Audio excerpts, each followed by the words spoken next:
Hello दोस्तों, क्या हाल है। तारीख आज 25 जुलाई, दिन मंगलवार, हिंदी तिथि सप्तमी। और आइए बात करते हैं आज के मुख्य समाचार में देश भर की तमाम बड़ी खबरों पर नजर डालते हैं। सबसे पहले कुछ सुर्खियां। अभी तक भी आपने 2000 का नोट नहीं बदला तो फटाफट से कर ले चेंज। वित्त मंत्रालय की तरफ से 500 और 2000 रुपए के नोटों को लेकर बड़ा अपडेट आया है। अंतरिक्ष के क्षेत्र में भारत को मिलेगी एक और बड़ी उपलब्धि। चंद्रयान 3 के बाद अब इसरो 30 तारीख को रचने जा रहा एक और नया इतिहास। भारत में अपने पति और 2 बच्चों को छोड़ पाकिस्तान भागी अंजू के प्रेमी बॉयफ्रेंड नसरुल्लाह का बड़ा खुलासा आया सामने। ग्वालियर में रहता है पाकिस्तान गई अंजू का परिवार। पिता ने किया बेटी को लेकर बड़ा खुलासा। अंजू ने पुराने एड्रेस पर बनवाया पासपोर्ट, नया सिम खरीदा और फुर हो गई। सीमा हैदर मामले पर सुप्रीम कोर्ट के वकील एपी सिंह का कहना कि उसे सीमा हैदर नहीं सीमा मीणा बुलाएं। अगली बार व्हाट्सएप स्टेटस लगाने से पहले हो जाए सावधान, हाईकोर्ट की तरफ से सुनाया गया बड़ा फैसला। गुजरात से लेकर महाराष्ट्र दिल्ली तक बाढ़ की स्थिति बढ़ने वाली है। यमुना और घग्गर नदी उफान पर है। देखेंगे इन सभी खबरों को विस्तार से आगे। फिलहाल देखिए आज की पहली बड़ी अच्छी खबर है। मोदी सरकार ने करोड़ों कर्मचारियों को तोहफा दिया और ईपीएफ स्कीम पर 8.15% ब्याज देने का ऐलान किया है। यानी चाहे सरकारी नौकरी करते हो, प्राइवेट नौकरी करते हो, अगर आपने पीएफ में निवेश कर रखा है तो अब आपको 8.15% ब्याज मिलेगा। 2022-23 के लिए सरकार ने 0.05% पीएफ पर ब्याज दरों को बढ़ाया है। यानी 1 लाख रुपए आपके पीएफ खाते में जमा है तो आपको 8,150 रुपए इंटरेस्ट के यानी कि ब्याज के मिलेंगे। ये देख सकते हैं सरकार की तरफ से इसको लेकर ऑफिशियली नोटिफिकेशन भी जारी कर दिया है। चलिए अगली खबर है। कल बुधवार को पीएम मोदी दिल्ली के प्रगति मैदान में विकसित भव्य अंतर्राष्ट्रीय सम्मेलन का उद्घाटन करेंगे और इस दौरान वो आईआईसीसी परिसर को राष्ट्र को समर्पित भी करेंगे। अच्छा, हमारे देश की अर्थव्यवस्था पर भी सरकार का कहना है कि विदेशी कर्ज में बढ़ोतरी हुई लेकिन अर्थव्यवस्था पर इसका असर नहीं पड़ रहा है। 9 सालों में 3 गुना हुई कर्ज की राशि।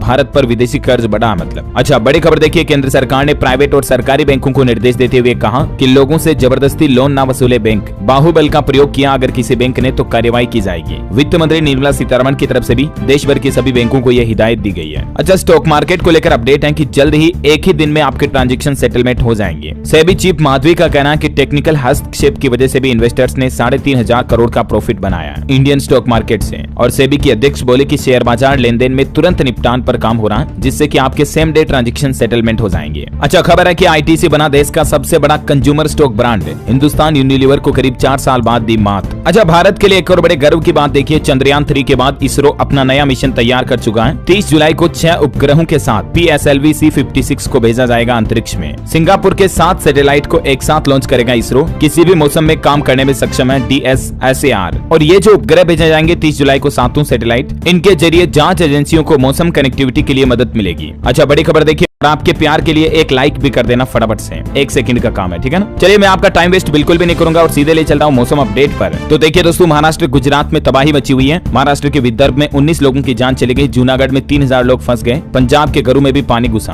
कहने का मतलब ये कि गुजरात से लेकर महाराष्ट्र दिल्ली तक देश के कई राज्यों में बाढ़ की स्थितियां बनी हुई है। यमुना और घग्गर नदी उफान पर चल रही है। लेकिन इसके बावजूद देश के अधिकतर हालात देखिए आप, 1/3 हिस्से में सूखे की आहट है। उत्तर प्रदेश के 31 और बिहार के 30 जिलों में सामान्य से भी बहुत कम बारिश हुई, जहाँ किसान भाई लोग अपनी फसलों के लिए भी बारिश का इंतजार कर रहे हैं। तो वहीं इधर देखिए फिर से डूब सकती है दिल्ली। यमुना किनारे बसे इलाकों में फिर घुसा बाढ़ का पानी। खुले आसमान में रात काटने को मजबूर हो रहे हैं लोग। महाराष्ट्र, गोवा व तेलंगाना में अभी भी भारी बारिश का अलर्ट है। गुजरात में थोड़ी राहत है। दिल्ली में देखिए यमुना नदी फिर से खतरे के निशान से ऊपर चल रही है। पालघर में एक शख्स नदी में बह गया। सौराष्ट्र कच्छ में भारी बारिश का अलर्ट। हिमाचल में नॉर्मल से 109% ज्यादा बारिश हुई। 4 दिन और बारिश का अलर्ट। महाराष्ट्र में सेल्फी के चक्कर में एक युवक खाई में गिर गया। चढ़ने के पास फिसला तो 1000 फीट गहरी खाई में लटका तो रस्सी के सहारे उसको रेस्क्यू किया जा रहा है। ऐसी सेल्फियां क्या काम की, जरा सावधान रहें। हरियाणा में घग्गर नदी का जलस्तर बढ़ा। अंबाला चंडीगढ़ रूट भी डाइवर्ट करना पड़ा। यमुना में पानी बढ़ने से 3 जिलों में हाई अलर्ट है और अभी भी हरियाणा के 16 जिलों में भारी बारिश की चेतावनी है। छत्तीसगढ़ में भी आज भी बारिश का अलर्ट है। रायपुर समेत सभी जिलों में बादल बरसेंगे। गुजरात, सौराष्ट्र वगैरह में देखिए कई जिलों में आज भी बारिश का रेड अलर्ट है। 15 अगस्त तक बारिश का दौर जारी रहेगा। अगले 2 दिन तेज बारिश होगी। केरल में 3 लोगों की जान चली गई। कर्नाटक में भारी बारिश। उत्तर प्रदेश के 13 जिले बाढ़ की चपेट में है। तो वहीं हिमाचल में देखिए आप 600 सड़कें अभी भी बाधित हैं। 2 दिन और भारी बारिश का ऑरेंज अलर्ट है। स्काईमेट वेदर की रिपोर्ट के मुताबिक अगले 24 घंटों के दौरान मौसम की संभावित गतिविधियां क्या रहेगी, जिसकी जानकारी भी आप देख सकते हैं स्क्रीन पर। अच्छा, चलिए सराफा बाजार पर नजर डालते हैं। देखिए सोने चांदी के दामों में गिरावट आई। सोना 59 और चांदी 74,000 पर आ चुकी है। आज के ताजा रेट क्या चल रहे हैं, दिल्ली सराफा बाजार के रेट है, ये देख सकते हैं जानकारी आप। अच्छा, चलिए अगली बड़ी खबर देखिए। दोस्तों इलेक्ट्रिक टू व्हीलर कंपनियों से 469 करोड़ रुपए वसूलेगी मोदी सरकार, क्योंकि 7 कंपनियों पर आरोप है कि ये गलत तरीके से फेम सेकंड सब्सिडी का फायदा ले रही थी और इसीलिए सरकार इन कंपनियों पर ये वसूली करने जा रही है, क्योंकि इलेक्ट्रिक व्हीकल पर केंद्र सरकार से मिलने वाली सब्सिडी का फायदा इन कंपनियों ने अपने ग्राहकों को पूरा नहीं दिया। ये 7 कंपनियां कौन कौन सी हैं देख सकते हैं आप, इनकी जानकारी भी, और फेम टू स्कीम में शामिल किए जाने के नियम क्या है इसकी भी डिटेल आप देख सकते हैं। अच्छा, ट्विटर का लोगो बदल चुका, आपने देखा होगा, नोटिस किया होगा अगर आप ट्विटर चलाते तो। एलोन मस्क ने ट्विटर की नीली चिड़िया को उड़ा दिया, अब अक्ष का निशान आपको ट्विटर लोगो की जगह देखने को मिलेगा, है ना। और बड़ी खबर देखिए, सीमा और सचिन के घर पहुंचे सुप्रीम कोर्ट के वकील एपी सिंह। सीमा सचिन दोनों ने इनके पैर छुए,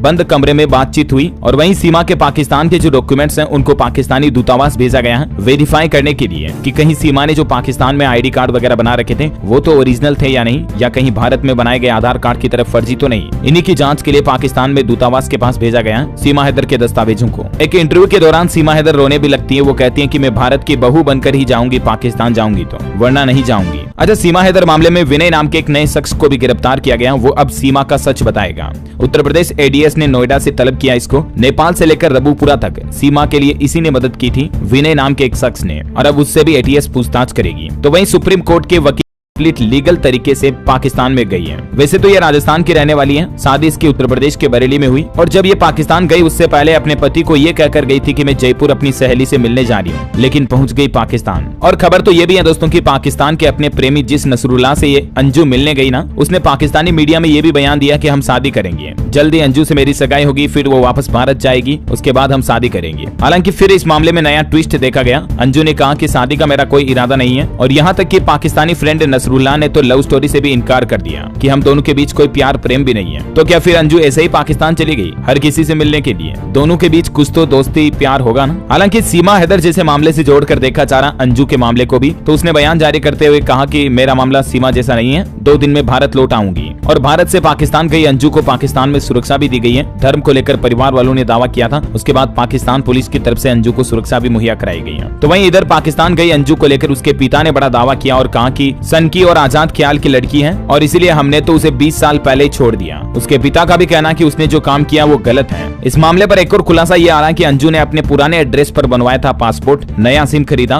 और फुर्र हो गई पाकिस्तान। इधर भारत में